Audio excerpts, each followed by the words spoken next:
Hello and welcome to personal finance bulletin money time. मैं हूं आपके साथ मीनू शर्मा और इस बुलेटिन में मैं आपको बताऊंगी आपकी जेब और जिंदगी पर असर डालने वाली पर्सनल फाइनेंस, बिजनेस और पॉलिसी से जुड़ी तमाम बड़ी खबरें। तो चलिए फटाफट शुरू करते हैं इस बुलेटिन में खबरों का सिलसिला। देश की दिग्गज आईटी कंपनियों में से एक विप्रो ने वित्त वर्ष 2026 की पहली तिमाही के नतीजे गुरुवार यानी 17 जुलाई को जारी कर दिए। कंपनी का कंसोलिडेटेड नेट प्रॉफिट 11% बढ़कर 3,330 करोड़ रुपए हो गया, जबकि एक साल पहले इसी तिमाही में ये 3,003 करोड़ रुपए पर था।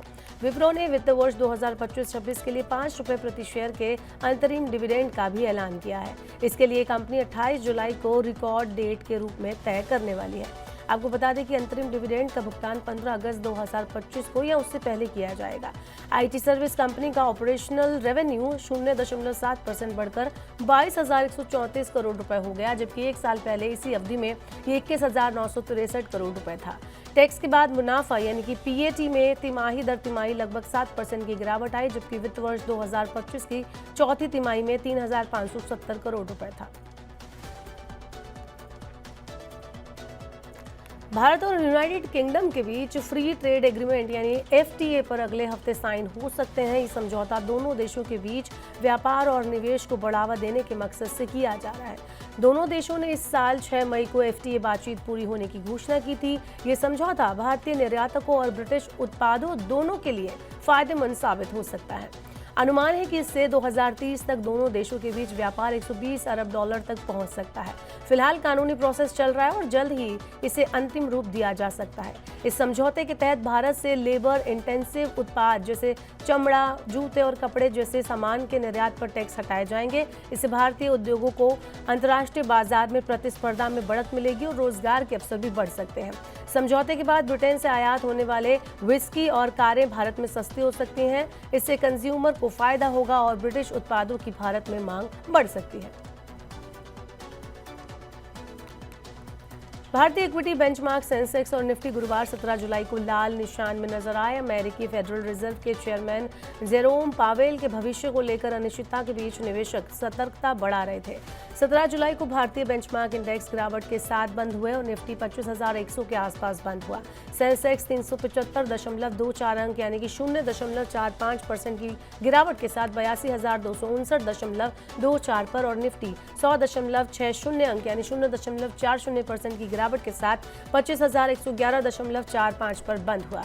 लगभग 1,931 शेयरों में तेजी देखी गई, 1,942 शेयरों में गिरावट देखी गई और 152 शेयरों में कोई बदलाव नहीं हुआ।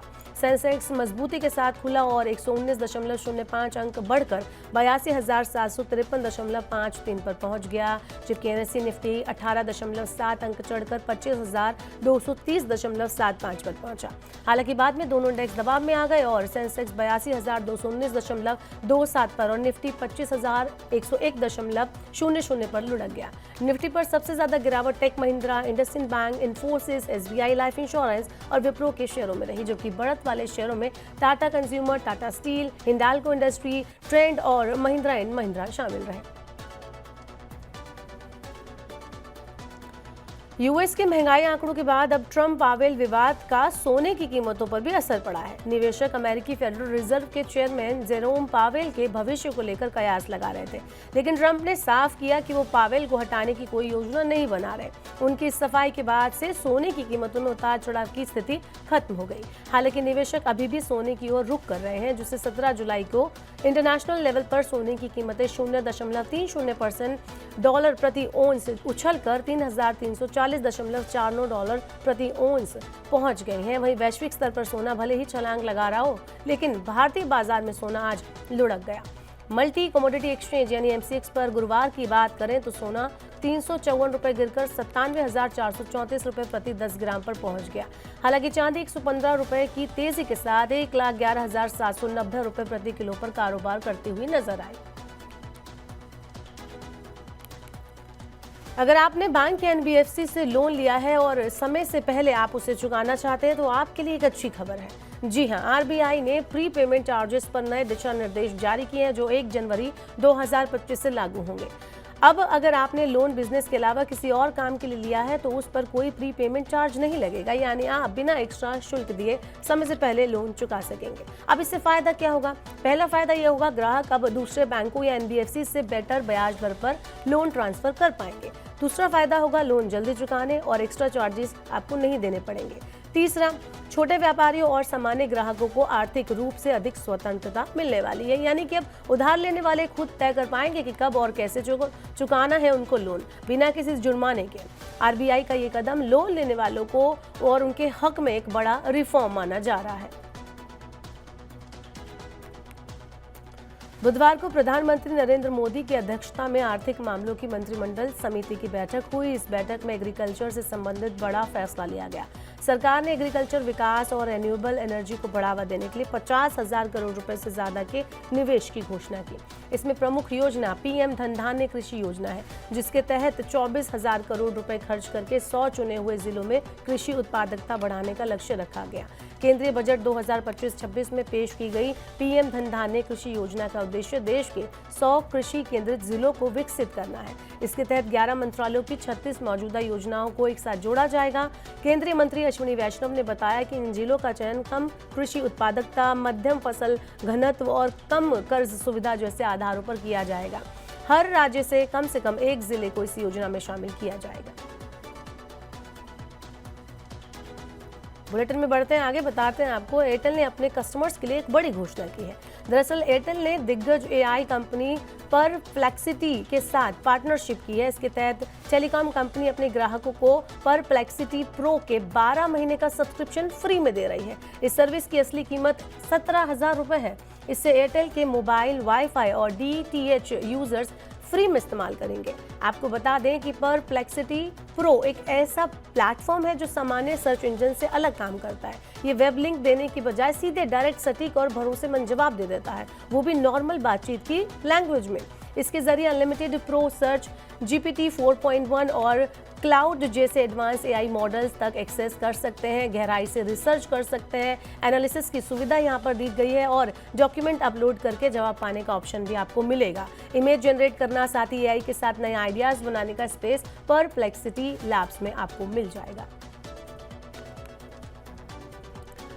सरकार जल्द ही एक नया नियम लागू करने जा रही है, जिसके तहत अगर किसी वाहन पर नेशनल हाईवे का टोल बकाया है यानी पेंडिंग है तो उसे रजिस्ट्रेशन, इंश्योरेंस, रिन्यूअल, मालिकाना हक में बदलाव या फिटनेस सर्टिफिकेट लेने की अनुमति नहीं दी जाएगी। जी हां, सड़क परिवहन मंत्रालय ने इसके लिए मोटर वाहन नियमों में बदलाव का ड्राफ्ट नोटिफिकेशन जारी कर दिया है।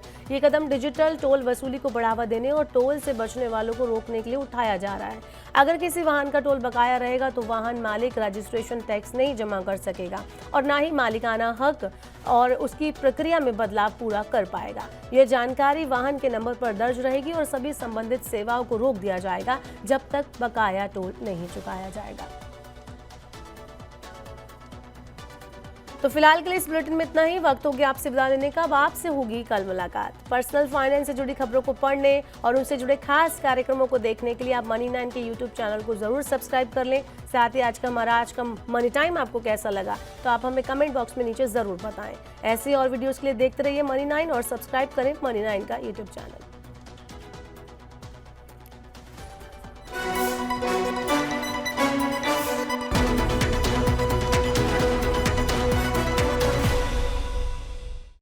यूपीएस चुने या एनपीएस में ही बने रहें, सरकारी कर्मचारियों की सबसे बड़ी उलझन अब होगी दूर। मनी9 पर लॉन्च हो रहा है यूपीएस का सबसे आसान कैलकुलेटर।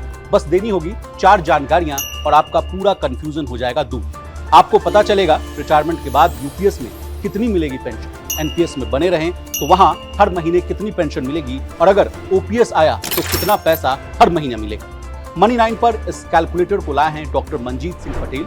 आप इस खास लाइव में शुक्रवार 18 जुलाई को शाम 6:30 बजे से जुड़िए और पूछिए अपने सवाल और दूर कीजिए हर कंफ्यूजन। इस कैलकुलेटर से लाइव आप जान पाएंगे आपको कितनी पेंशन मिलने वाली है। इसके अलावा मंजीत पेंशन का गणित भी आसान भाषा में समझाएंगे कि कितनी पेंशन आपको मिलने वाली। तो भूलिए मत, आपको आना है शुक्रवार शाम 6:30 बजे सिर्फ मनी9 यूट्यूब चैनल पर एक्सक्लूसिव।